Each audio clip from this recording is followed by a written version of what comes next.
All right, we're ready to go. I'm recording. It's on our website and it's on Facebook. Okay.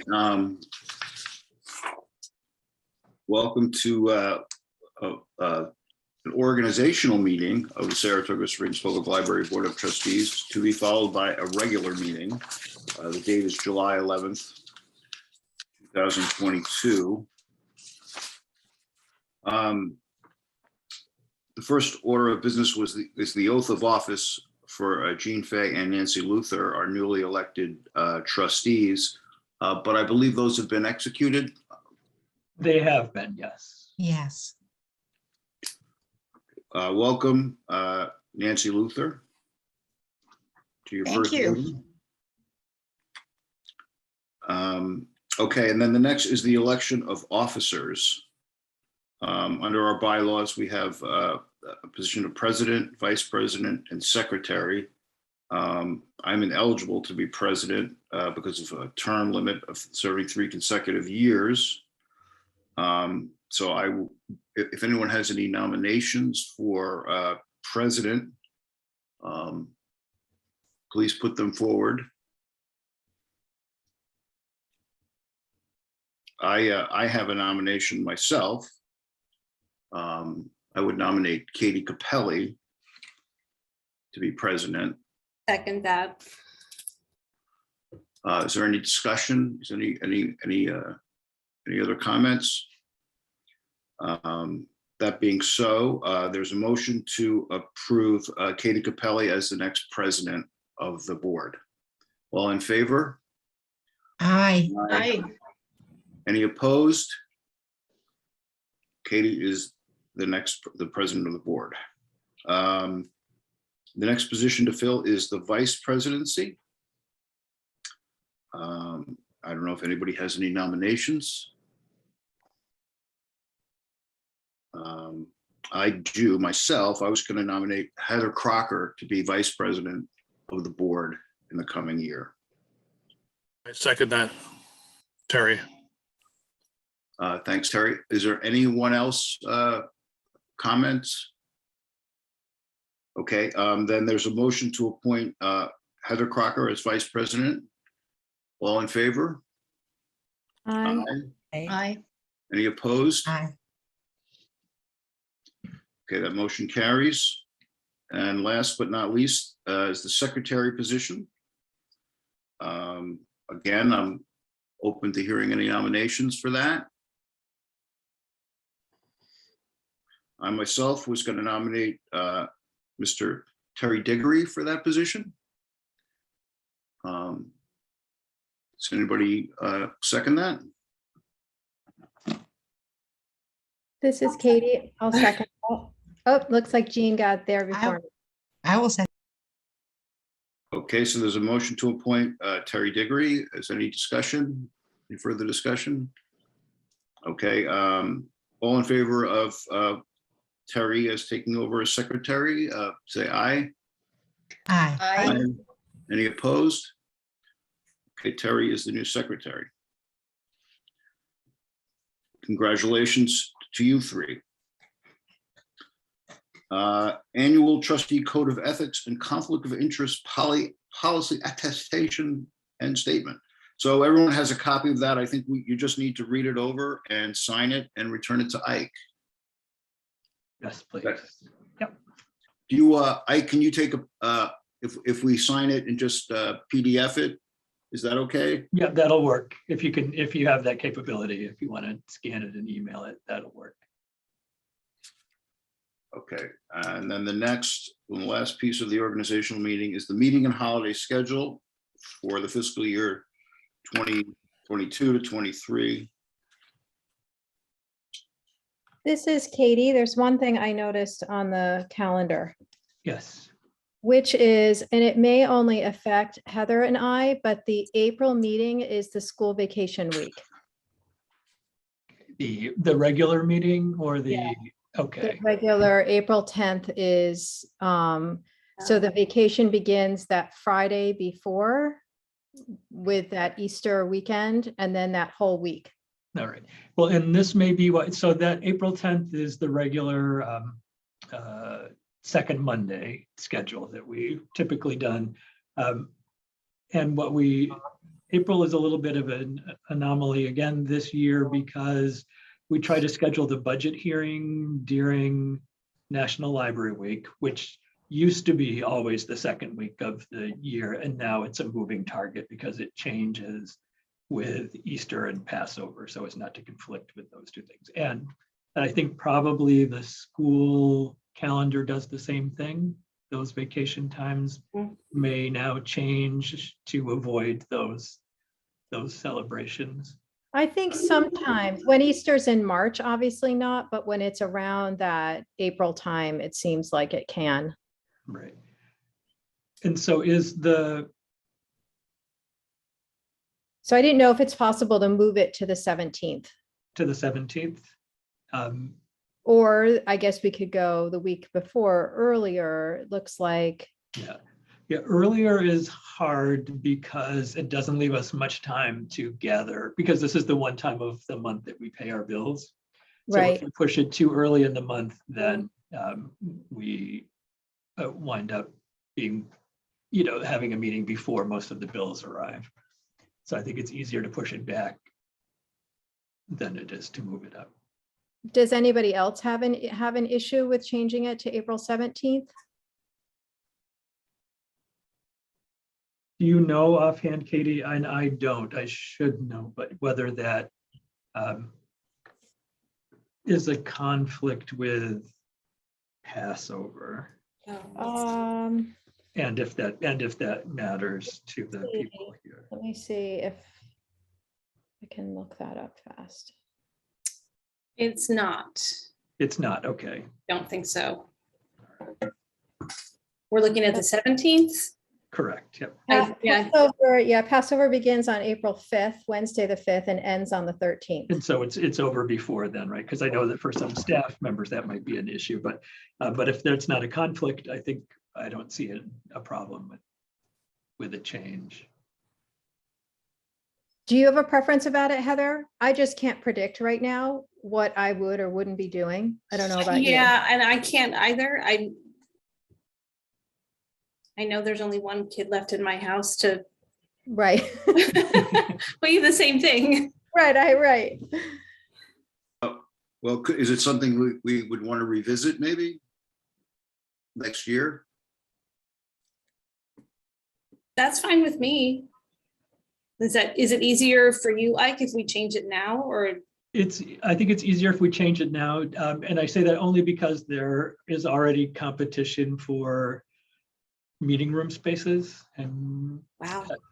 already. So, the question has already arisen about the timing of the budget hearing and the trustee election, because those really are events that hopefully we'll be meeting in person by then, but those are events that are in person, especially the budget vote. And the timing of that is unusual this year because it's National Library Week is so late in the year. And I'm not 100% certain if it doesn't interfere with Passover or Easter, why it would be so late in the year. And whether we want to follow that tradition or whether because typically what we would do is the date that we have the regular meeting, we'd have the regular meeting at 5 o'clock, then have the budget hearing at 7 o'clock. Right. And then later that same week on the Thursday, have the election. So if we moved the regular meeting to the 17th, would we then want to move have that same evening be the budget hearing and then move the vote to the Thursday of that week? I mean, we have made changes before so that it doesn't fall during National Library Week for exactly the reason that you say, Katie, so that it doesn't conflict with school vacation week. So that, so that people aren't out of town while we're holding our vote. But if that's not school vacation week. Right. And you're right. Sometimes it has been that late. It has been that very end of April.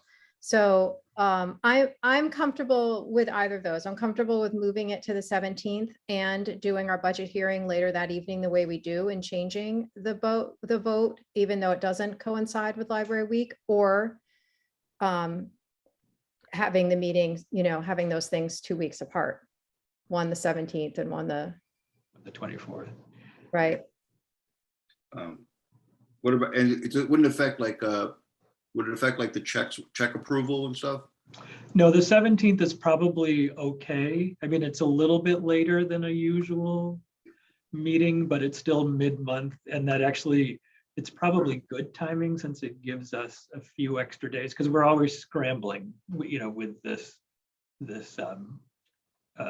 schedule of paying bills once a month. So And one of us could come in if we need to, sign some things in between or whatever. Right. And that's exactly what we'll do in August, since there is no regularly scheduled meeting in August. We'll still pay bills, but we may ask somebody to come in and sign Right. some checks. Okay. Okay. So are we talking about moving the regular meeting to April 17th and having the budget vote on the 20th? So If that's feasible, like then? I think it is, yes. Okay. Then do you have a motion? Ms. Katie Capelli. Yes, I would like to make a motion to change our April 2023 meeting to April 17th, have as well as the budget hearing, and change the budget vote and trustee election to the 20th. Okay, so are there any other changes on this calendar? There are some potential things. So just to fill you in, the September meeting is, again, one of those that's been changed to a month later because the board has, for as long as I've been here, and for which I'm grateful, pushed that meeting back a week so that it doesn't conflict with my own annual family reunion. So that's not a change from other years, but just so you know, it's a deviation from the second Monday. And then the other outstanding question that we've had some internal discussion of, and there seems to be a sentiment about when we're looking at New Year's Eve of 2023, so not coming up this December, but December, we always try to approve the calendar 6 months beyond the current fiscal year so that we're not having things like approving Independence Day in retrospect. So we try to do a little bit of planning. It turns out this current year, New Year's Eve is on a Saturday, and we've modified our schedule. We would normally be open 9 to 5, but we've modified our schedule. We have done in the past so that library staff can clear out of downtown before the merriment begins in downtown Saratoga Springs, and we're not fighting with the revelers. So this year we're closing at 3 because it's on a Saturday. Next year it's unusual because it's on a Sunday. And what we can predict is whether that will really have an impact on the party scene in downtown Saratoga, and whether it's worthwhile, because Sunday is a premium payday in any event. It's not a paid holiday, New Year's Eve, but is it worthwhile considering not opening on that day? And if we don't open, would it also be considered then another holiday for the staff, or It just? would not. It would be the rare Sunday that we're closed and without pay for anybody. So because it would be similar to the way we treat Easter. So Easter is not one of our paid holidays, but it is a day that the library is closed. So Right. It would be similar to that. And is there any feeling about being closed 2 days in a row? That probably doesn't happen very often either. It happens very rarely, and in this case, it would happen within a week because we are Christmas Eve and Christmas Day are closed days for us, and so it would be at either end of the week, which might be a rationale for closing on the Sunday, because then it does give staff that additional time away so that they don't have to cut short vacation plans, et cetera, if they've made. Right, because they're off then the next day. Yeah. Right. I would also imagine it's pretty quiet. It is generally quiet. I mean, mostly what happens on New Year's Eve for us is that we are a public restroom. So, or a place for people to come in and warm up while they're partying it downtown. Now, Right. whether that's will be the same story on a Sunday, it's hard to say.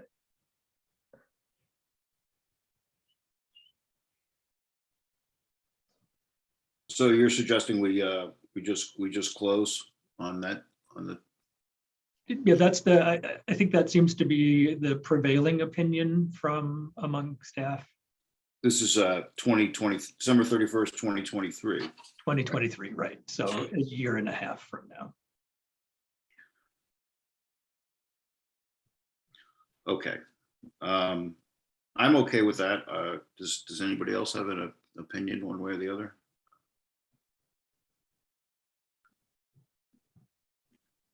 Okay, so the So change, I- I'm sorry. Do you want me to make a motion, Frank? Or do we need a motion on that, Ike?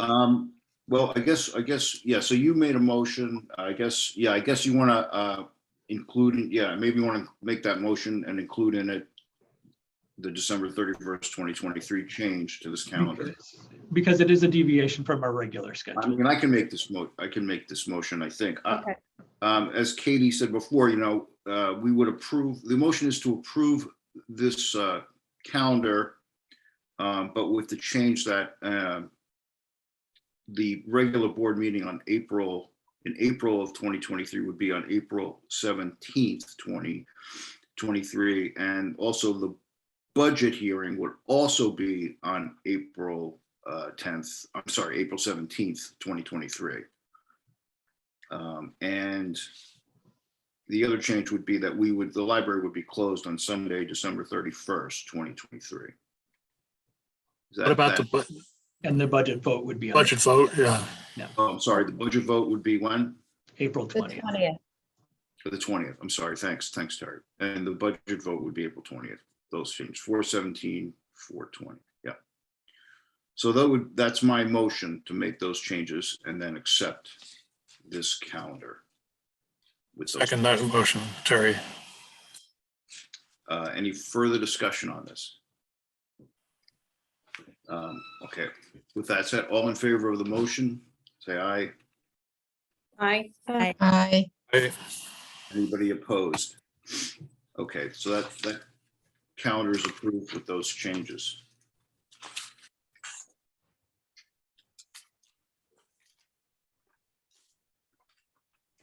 Okay, now we are going to call to order the regular meeting.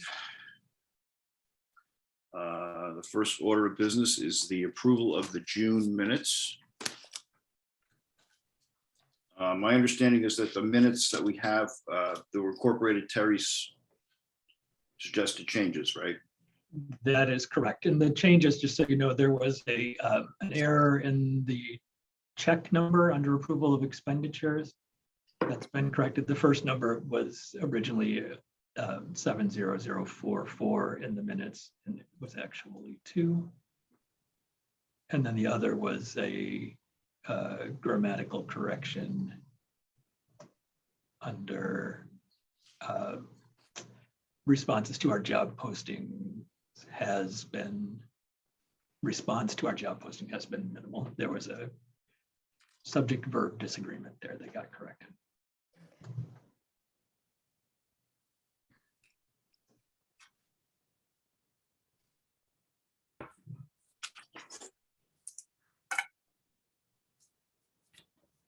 I move to accept the June meeting minutes of 2022. This is Katie. This is Heather. I'll second. Okay, all in favor of the motion to accept the minutes? Aye. Aye. Aye. Any opposed? Okay, the minutes are accepted.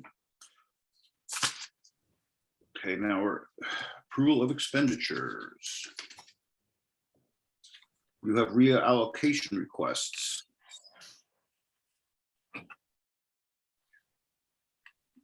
That's on the expense to the budget report, right? That's correct. All right. So in Eric's original report that he provided, you'll see that there's a slight overage in electronic resources and another in automation. Okay. And this would correct those. So there's a request to reallocate $500 from books and rental books to electronic resources. And there's a request to reallocate $2,000 from salaries to automation. I would so move that we make those reallocations. This is Katie. I second that. All in favor? Aye. Aye. Any opposed? Okay, motion carries. All right, and just to say there had been a question between the meetings about what exactly fell under the automation budget, and just to fill everybody in, since I know if one person has a question, others may as well. That automation line is essentially our fees that we pay to SALS, the Southern Adirondack Library System, for our automated system, which includes the patron database, the library catalog, and then it also pays for our service, our delivery service for resource sharing between the libraries of SALS and the Mohawk Valley Library System. So those are the expenses that are included in that. And there's a formula that bases those expenses on circulation and the number of items in the collection.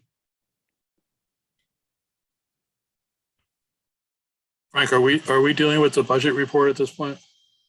Not yet. I thought we would do the warrants first and okay. then get there. Okay, All right, thanks, Ike. Yeah, so the July warrants checks 70141 to 70244, totaling $311,532.03. And I know there may be some questions about this, since this is a much larger set of warrants than you're used to seeing.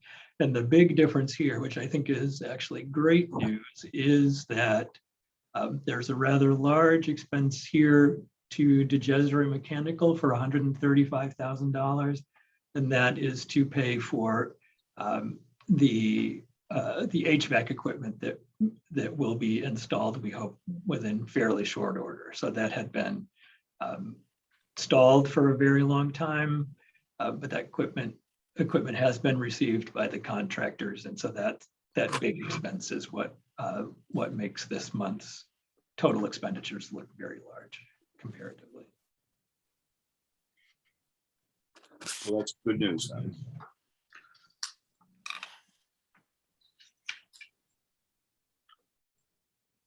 And Denise is, and I know this report unfortunately is not in the format that you liked last month, because Denise accidentally created that report last month and can't repeat that happy accident, although she's been working on it, and we hope to be able to in the future present you something that looks more like that report from last month, which gives a little bit more detail about which account exactly these are charged to, each one of these checks. Missing categories, and Michael from QuickBooks says that it does not exist anymore. I went, Okay. okay.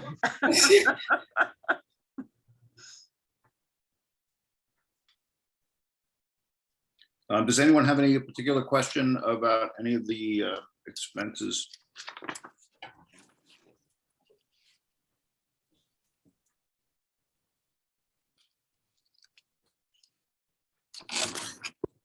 I would move approval. Okay, This there's is a mo- Katie. I second that.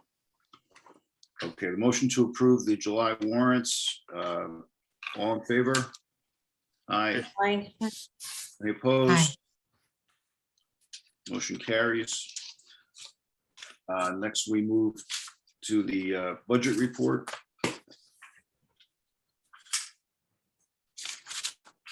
We've done the reallocations already. And My another- question, Oh, go ahead, Terry. Sorry. I was just gonna say, my question had to do with the water sewer bill again. It looks like that's still It's still outstanding. We've reached out to the city. They know that there is something wrong here. They know that there's a delay. They've had some changes over there. They're working on getting it to us. But I have an explanation. okay, Uh-huh. So anyways, over the last couple billings, it seems that a conversion in our usage for the water, which also applies to our sewer side, was not properly made. And they actually overbilled us about $5,000. So we've been getting some credits, but it took a couple conversations. Our water meter does not convert to that factor, and they're supposed to manually do it. And that's what I was told. So we prepaid for some of that. We should get a bill next quarter. So we're not expecting suddenly a big bill. Good. but you know what, Terry, the big bill that we are expecting, it's a timing issue, is that you'll notice on this report that our New York State retirement expense for the year, which is one individual payment. It's a big number that we pay generally in May in the springtime. That got kind of lost in the shuffle. It's kind of a complicated process. It's a bill that we pay to the Saratoga Springs City School District to reimburse them for expenses that they prepay for us. The timing is off, and so you will see later on down under the new business, because we'll be paying it in this fiscal year rather than in the last fiscal year. It's a request to, it's unusual, but to increase the that line item in the budget for retirement expenses for this current fiscal year, and it's just a matter of the timing of when the payment will be made. I'm sorry, I saw your email that you sent over late, but because the library is on the accrual basis, I think even though it's paid during the next fiscal year, it can still count. Like, I think the accountants would just move it back into last year. All right. So even though it's paid, I think it will still end up being recorded in the last fiscal In the year. prior fiscal year. All Right. So it should count against last year's budget because it's that time period expense. All right. And this is always the question between cash basis and accrual basis. Yeah. So Eric, you're suggesting that we don't need to have that motion to change the budget for the current fiscal year? I don't think so. No, even though it's paid, it will still count against the year end June 2022 fiscal year. Okay, are there any other questions about the budget report? So it looks like there's something in the chat. I don't know, is anybody monitoring that to see? That know- was us saying goodbye to Carol. Well, it's Carol. Oh, Carol was. Carol's I know. not, yeah. Okay. So do you want me to make a motion, Frank, about the budget report, or do you want to do it with the Why don't we others? do it together with the Okay. income, just and we'll do all three together. So here's my question, Ike, about the income too. One is that we budgeted $40,000 for donations. Is that just kind of a random number, or is that what we sometimes have brought in, was one question. And the other question was our reserve then that we have, that 380,000 or so, is that based on right now this retirement, this issue with the school district partly? Like, is that hasn't No, so the out, or? actually, I think by the time when all is said and done, we won't actually need to use any of that reserve that we had, that contingency that we had planned on. So so that's not actually income, that was cash on hand, but it seems like that with the other income, we won't actually need to dip into that. Okay. What was the first question? Was it, The about the donation budget donations? I mean, estimate. that is sort of a typical year, a number from the before times. Most of that comes from the friends of the library to fulfill requests that we sent to them. But this year we had much less of those kinds of expenses. They had a kind of a transitional year. They're transitioning their fiscal year, so we didn't actually request as much money from them for program expenses, because the big one would be, one of the big ones would be, look, the three main areas are Saratoga Reads. We actually spent much less on Saratoga Reads related programming this year than we have in prior years. Staff Development Day, again, we spent much less on Staff Development Day this year than we did in prior years. So those would have been things that we would have submitted to them for reimbursement. Okay, I was curious. Just to jump back to the budget report for a second. Ike, you have under new business, you have a request to modify the fiscal year budget. For next year, but we've just had a discussion where that's not going to be necessary. Oh, okay, all right. So you were saying that wasn't going to be necessary. Right, so it wasn't to modify this budget that's on your screen, but for the current fiscal year. Okay. But Eric advises that that's not necessary. Okay, so does anybody have any other questions about the income or budget report?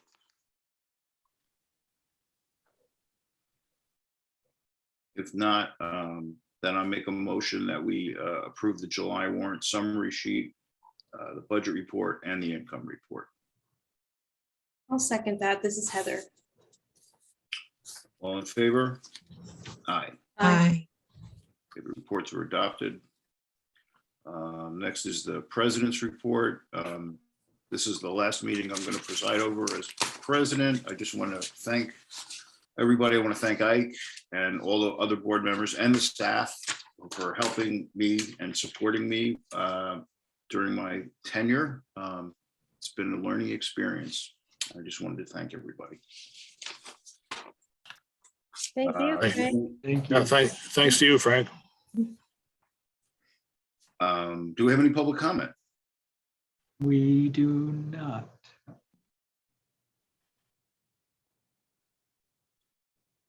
Correspondence and communication? No.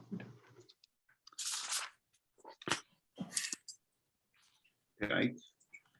I didn't know if there were any questions about my written report. Most of these things we'll cover are on the agenda later on for under our new and old business, but our reopening status, we had a couple of these things. We had a very brief moment of optimism when our community transmission rate fell from high down to substantial for about a day, and then it shot right back up again. Yeah.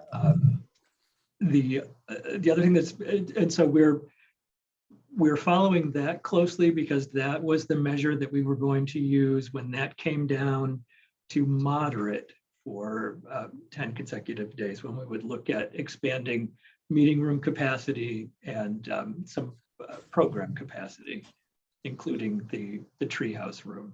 And so when it was falling, we had a moment there of optimism. And then, of course, if you were watching the news, you see there's a new variant. Numbers are back on the rise again. And so we're still holding tight.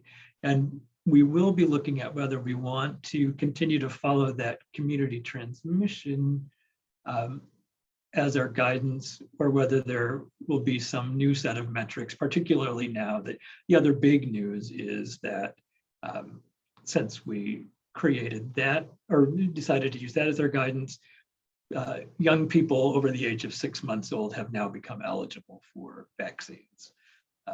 And so we'll be watching that rate of vaccination for these very youngest people to see if that gets to a level which we have not yet determined what would be a good level that might allow us to reopen the treehouse room, since that's the primary clientele for that space. Mhm.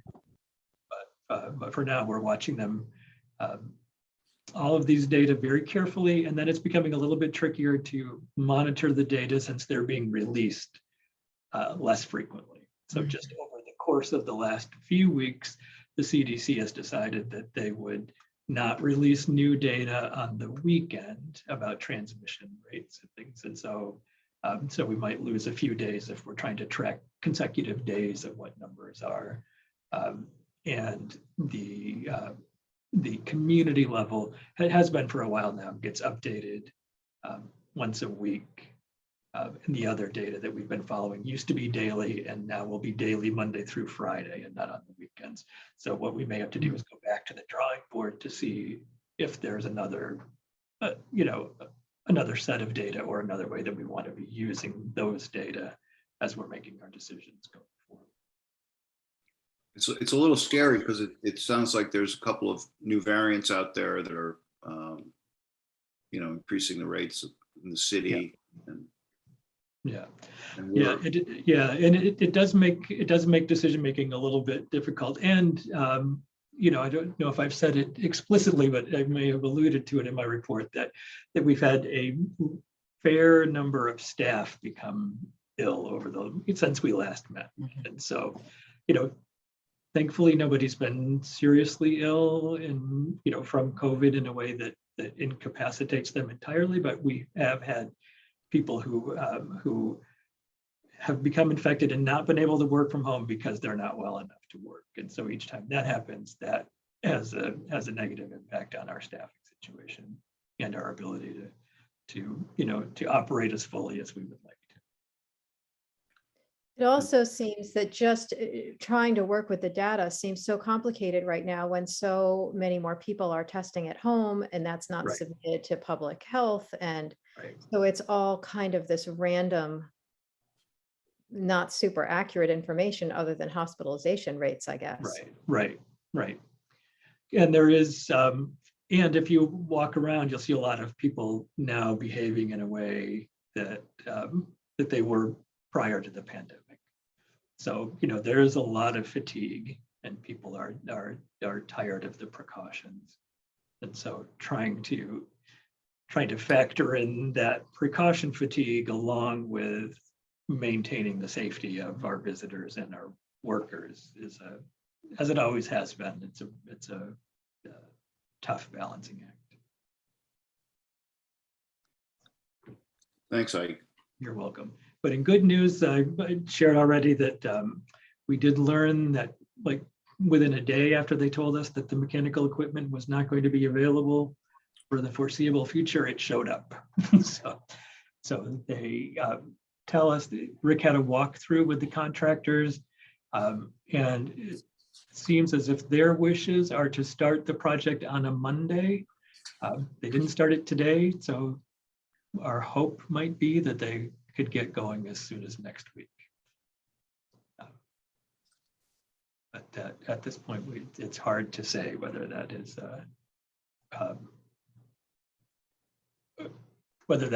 is really something to hope for. Staffing and recruitment, we will begin, we hope within the next week or so, begin and conclude our interviews with our internal candidates for the assistant library position.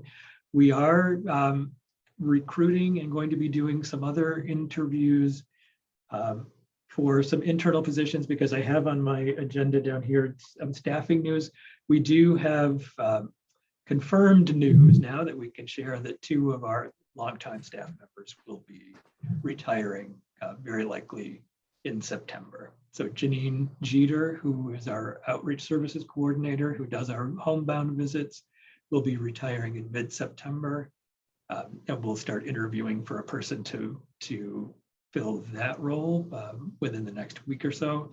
And then Chris Alexander, who's our librarian too in adult services, has given us her notice that she'll be retiring very likely at the end of September.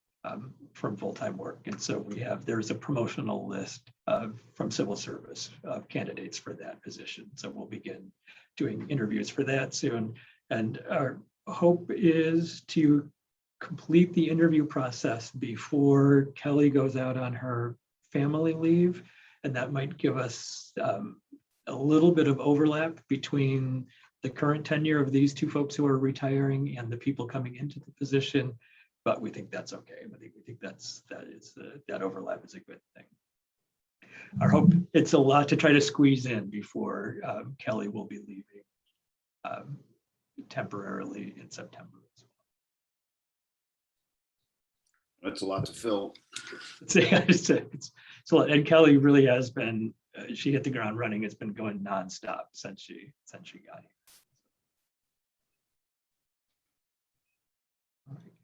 I don't know, were there any more questions about my report? I have on my agenda, I don't know if at this point there's much more to say about the circulation policy review. We'd hope to kind of wrangle all of those things together to have something to give to you, but it's a lot of information, and I don't know that we want to have a big discussion of it here without having you all having had the opportunity to review it before we start talking about potential changes. Do you have all these in like one big document? Not yet. Right now, they're dispersed in multiple documents, and so we're trying to rein them in and gather them together.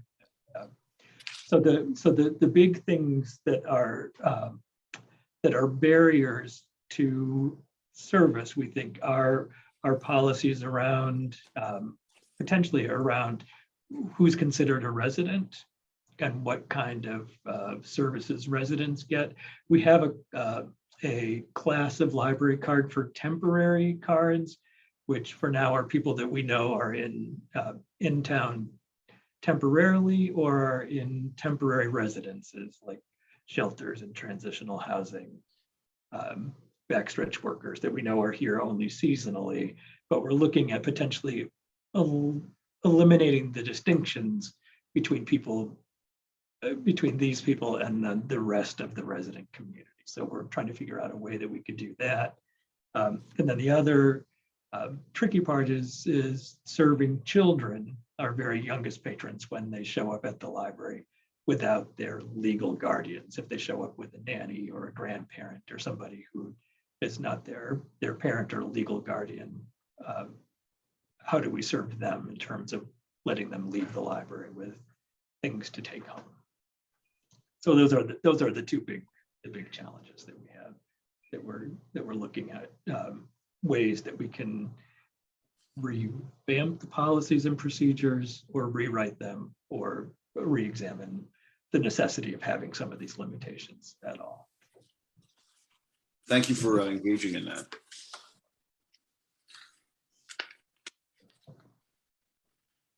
Do you have anything else, Ike? I don't. All right, so I think that transitions well to Jan F. Hi. Hi. I have one other thing that I did not add to this report, potential interest that Ike and I reviewed probably last week sometime when we came back. Sal's MVLS has an opportunity to bulk delete overdue or manual fines, and we've opted in to do that. So at some point, patrons who have accrued overdue fines, which would have been prior to March 2020, will have those eliminated from their account. There's some nuances in that. If they will be from our library or libraries that also opted in to remove these fines. So any library that chose not to opt in, those fines will remain on patrons' accounts. And this does not include replacement costs or damaged materials. And so these, I'm sorry, Jen. No, go ahead. Yeah, no, it's good. So these would have been residual fines that were on people's cards prior to our eliminating overdue fines. So these would be fines that at this point would be over 2 years old. And so we're very likely to collect them in any event. And they typically would remain on somebody's card for a period of about 7 years before they were expunged. This just accelerates that and gives people a clean slate. How much, Jen, can someone have as overdue fines from historically or replacement fines and still use library services and circulation? So Is there a monetary amount? yes. So prior to March 2020, it was $5 would block patrons from borrowing materials, and that included our electronic collections, but it would not stop them from using the computer, which was set to $49.99. So if they had 50, they couldn't do it. And during the pandemic, we aligned that fee. So currently today, it's if somebody has fines that are $50 or more, they will not be able to use any of the library services. And the rationale for that increase is because the fees that people are incurring at this point are replacement fees. So they're $20, $25 at a time rather than 10 cents at a time. Right, right. So,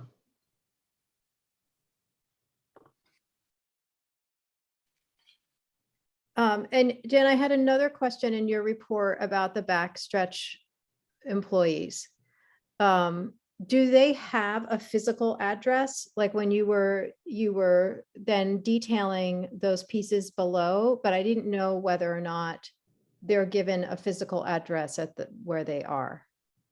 So they could have a physical address, and that's why I think I put it in there. If they didn't have something with them at the time of coming in to get a library card, we would send them a postcard to that physical address, and then they return the postcard and then be completely verified. Okay.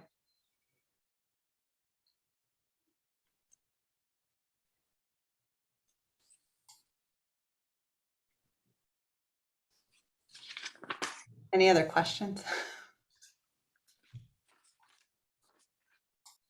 I have none. And this this recent review where it's related to NYRA and the backstretch workers and the people who are in residence, I think mostly in dormitories there, was prompted by a visit that we had that was arranged between Mary Ann Rockwell, our literacy and assessment librarian, and an English class that was offered by two backstretch workers. So they had a visit to the library.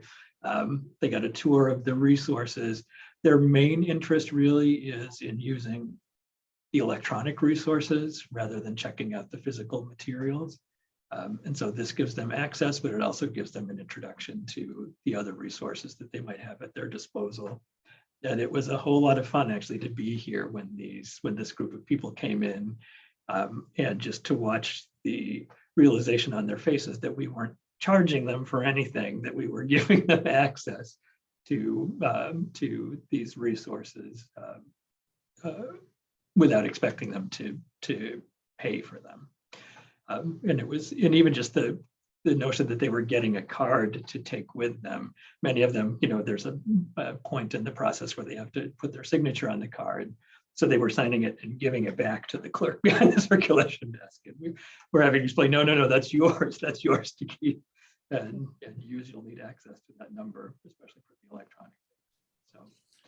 So it was exciting to watch kind of a new world open up to this group of people. Yeah, it's lovely. Hopefully they feel welcomed.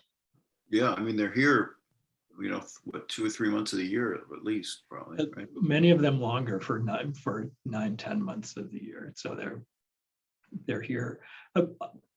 Many of them as long as a Skidmore student for the academic year. Right. Yeah, great. We also extend like full resident status to. So. Mm-hmm. Okay. Thanks, Jen. Is Catherine here? Catherine is here. So I do want to talk to you about summer reading, but I realized the one thing I forgot to put in my report is that our children's library cards came. If you can see me on screen, there's Henry. We're very excited. They're adorable, and everybody's really excited that we got them. So we're signing up tons of people for library cards this summer. It's a busy time for us, and they're all getting a special little Henry. So these are pretty fun. We're super busy down here. We're super happy that people have come to see us. And, you know, sometimes we worried after the pandemic that we wouldn't be busy again, but we are. I think when I checked this afternoon, summer reading signups, we had almost 100 teens. I think we were 97, and we had 470 kids. So the staff have been insanely busy. We're on our third reorder of book buddies, our reading buddies, because we were like, oh, we don't need that many. Yes, we do. So we've been giving away a free book to everyone as our registration prize, which has been super well received. We're super excited about summer reading.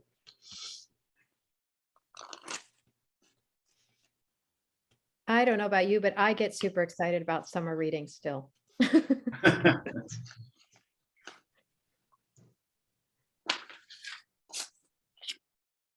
Does anybody have any questions for Kathy?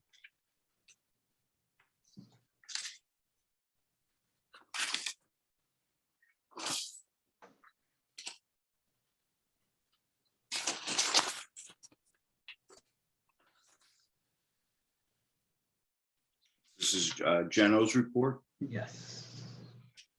Hey, everybody. I'm here. So I just want to give a shout out to Catherine and the Youth Services Department too, since I now have the floor, and just say how lovely their tween area is. I walked in the building one day and was blown away by it, and perfect. It's like, anyway, I wish I had thought of it, Catherine, but it's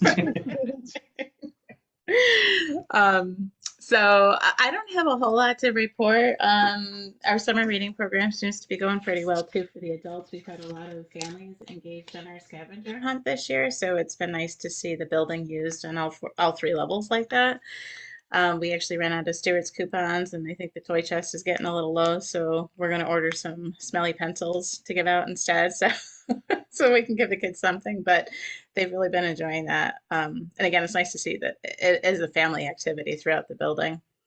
I wanted to mention that Michelle in our Saratoga room has been doing some really great partnership with Brookside Museum and the Saratoga City School District, bringing in both Brookside Museum, the local history room, and the school district on doing more with local history projects. So that's a nice partnership that's getting going again and in development. And the last program I just wanted to highlight was American Sign Language. It seems to just be a continually popular offering, so we're still getting a lot of good response for that and demand. So that's a good thing. Also getting demand for some of the Spanish classes that Mary Ann Rockwell has put together and offered for us this past year. The one last thing I wanted to just mention that's not in this report because it just happened today, so it'll go in my July report, is that we've been working a lot with Create Community Studios, as you know, with our Saratoga Arts Grant and some other community partners. And this year we're working with a local artist. Her name is Jen. I'm going to pronounce her last name incorrectly, so I'm just going to say Jen W for now. But she's a local artist who recreated in miniature communities. And so we have a display right now in the ground floor to highlight that, because we have a couple of upcoming miniature workshops, one for all ages coming up this week, and then another one next week that's for adults and gets a little bit more involved. It's part of our project with the Saratoga Arts Grant to look at the west side of Saratoga Springs. So she's going to actually be helping us to recreate what the west side of Saratoga Springs looks like pre-urban renewal. So it's an exciting time, and we've got a lot of, I think, lively things happening in the library. So I'm just happy to be part of it. So. Jen, when you mentioned Spanish classes being in demand, do you mean classes for Spanish speakers or classes for people to learn Spanish? For people to learn Spanish. We had a teacher that was offering them, and she did a series, and they were just really well received. I also just want to mention in terms of outreach that I was pleased to see the library table at the Saratoga Pride Festival. I think that got a lot of attention, and people were very appreciative. Good, good. We're gonna be at the Saratoga Arts Fest on the 23rd too, so stop by and see us. Art in the Park, sorry.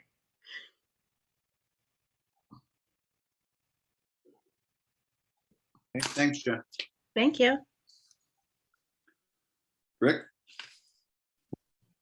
Is Rick's here. I know he's here because he spoke before. Yes, he's trying to survive. I don't know if there are any questions about my report. The one thing that didn't make it was that explanation for the sewer and water piece. Other than that, we're really trying to work as a cohesive team and cover everything that's going on because of all these program setups. We just keep adding more stuff and we're just making it by the skin of our teeth most of the time. 5 minutes to spare.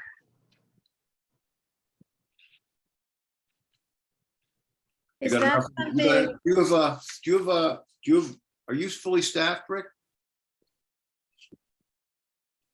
No, is that something, Rick, that some of the volunteers could help with? Some of those things about just, setting up the rooms? it can be challenging and you're dealing with some electronics, moving heavy things. So really, no. Because part of the issue becomes, what did they do? What didn't you get done? And what, unless you're there every moment, it's hard to really keep on top of that.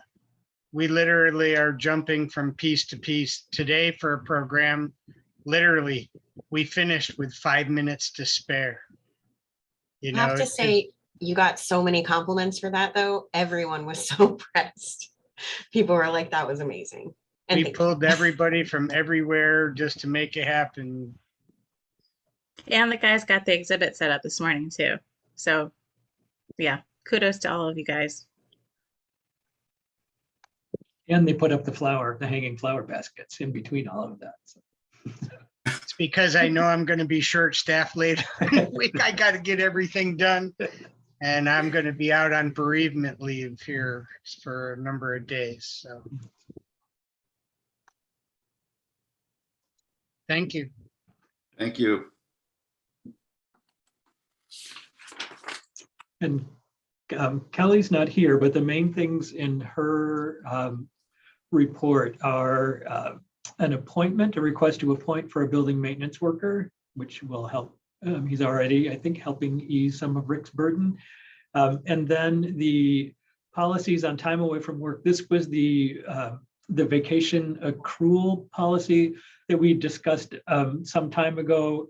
And I think there was agreement among the board that we wanted to adopt this, but there wasn't actual action because the language hadn't been put into the handbook yet. So I don't know if there are any more questions about it. It is an unusual number, that's 6.73 hours per paycheck, but that's the total number of time divided by pay periods. Okay. So the request to appoint Casey Antelik, building maintenance worker, part-time. I would move to appoint Casey Antelik, building maintenance worker, part-time. This is Katie. I'll second that. All in favor? Aye. Any opposed? Okay, that appointment is approved. I don't think there's any, does anybody have any questions about the switch to the accrual of vacation time to this? This is the language. We already approved this idea. This is just the language, right? That's correct. Yeah.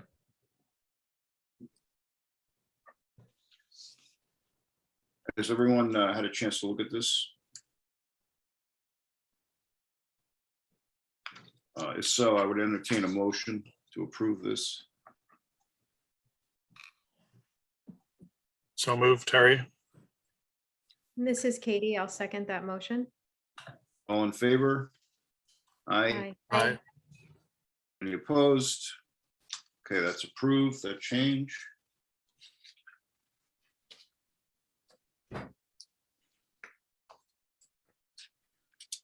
Okay, so anything else under Kelly's report? No.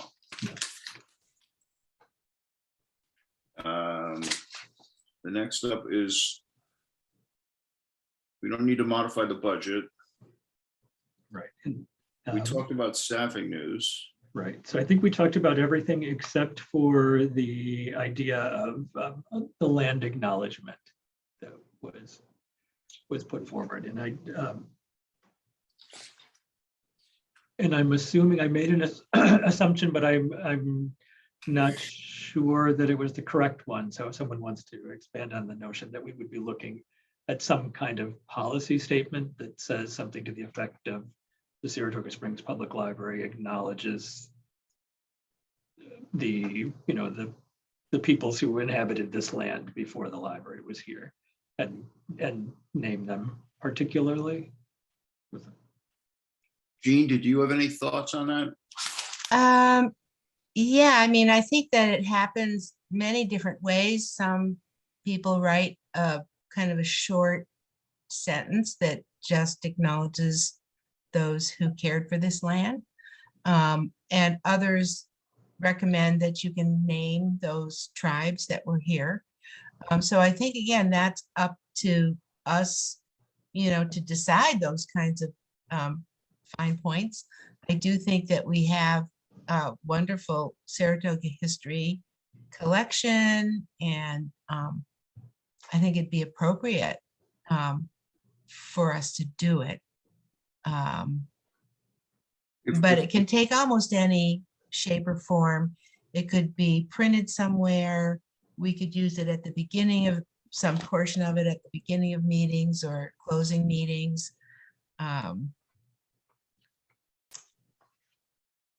I like the idea of it being posted someplace as well as it being policy. And I also really would like that it's actually read. Like, I don't know if there's something it could be connected to programming this fall or something that those that helped draft or people who represent some of the groups in our area or something, so that it's actually spoken aloud and heard and not just a written document. Does that make sense? I guess I have a caveat, which is if we're going to talk about specific tribal lands or we have to be historically accurate. If we're going to be specific. Yeah. So we have to be careful, and that would entail some research, and if there's any local connections or who maybe have some insight into that, which would help us, guide us about that. But if we're gonna, the more specific we are, the more careful we have to be. No, I would agree with that, Frank. And I think that we do have some terrific resources in our own local history collections. And then with our partnerships, I think I've mentioned, at least in an email, I don't know if I have in this forum, that we have done this at the start of the Saratoga Book Festival in partnership with the folks from the Endocina Education Center, the Bruchac family. What we didn't do, as Jean suggested, is memorialize that in any kind of policy language. So, but we have made this effort before, but I agree that having it, become the official word of the library, I think makes a lot of sense. I think it's appropriate to begin meetings. Katie, you were mentioning you would like it as a reading. I'm most familiar with this practice at the beginning of meetings, which of course could be backed up by a policy statement. But I think two reasons for having the reading at the beginning of the meeting. One is that if you just have it in a policy document, it quickly gets forgotten. And then the other reason is that I think it's actually in keeping with Native American practice to open a gathering with a kind of reminder of who we are and where we come from. So the practice itself of having the reading would be an additional way of honoring the indigenous traditions. And it seems like it might be a good part of the order of business for the annual organizational meeting, potentially. Right, yeah, that's an experience I've been having at school events and things in our area. And I agree that there's lots of people we could talk to and meet with. So would it be helpful, Frank, do you think, or Jean, to have a subcommittee work on this together and present back to the board? Yeah, I mean, I think it makes sense for us to reach out. We have different acquaintances and different backgrounds and experiences. And if we know people who might be interested or have used this, you know, there is that Neighbors of Onondaga Nation that actually says they like to help people develop statements. And we might ask them to review what we develop, or, you know, but it feels like we've got a lot of resources. It's just having a few people tap into them and getting it all together and then agreeing on the language and exactly how specific we do want to be.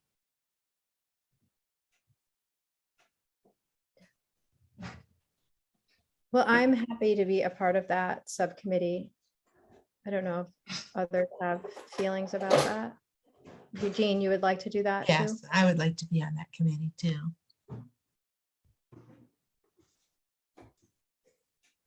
Okay, we can appoint an ad hoc committee then.